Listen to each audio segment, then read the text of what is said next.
Union économique entre le trio Mali-Niger-Burkina Faso, la France et ses poulains de la CEDEAO sont prévenus. Trois pays à peine sortis sous le joug de la France et de son système néocolonial, levier de sa forme voilée de l'exploitation de l'Afrique de l'Ouest, dit CEDEAO, qui permettent aux colons de garder une main mise sur l'économie de ces anciennes colonies, le Mali, le Burkina Faso et le Niger, ayant rompu avec le système prédateur français, sont en voie d'écrire leur destinée commune.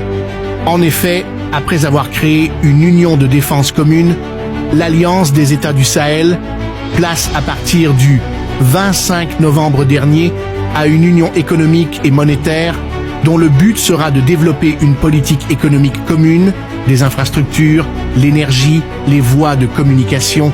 Ceci voudrait dire l'activation de la mort programmée de la CEDEAO et la fin du pillage des ressources africaines par la France.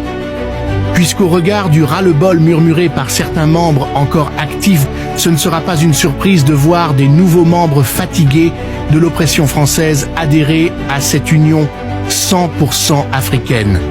Cela étant, une nouvelle monnaie devrait être imprimée en Afrique et ces trois pays pourront ensemble contrôler leur économie, contrairement à la CEDEAO, qui est en réalité un club de la France et ses marionnettes, des présidents imposés en Afrique de l'Ouest pour servir la gourmandise française.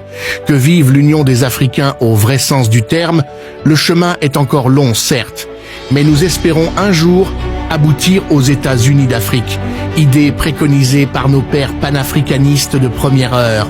Que le Dieu de nos ancêtres méritants bénisse cette union ainsi que tous les Africains conscients. Chers combattants de la liberté, like, abonne-toi et partage.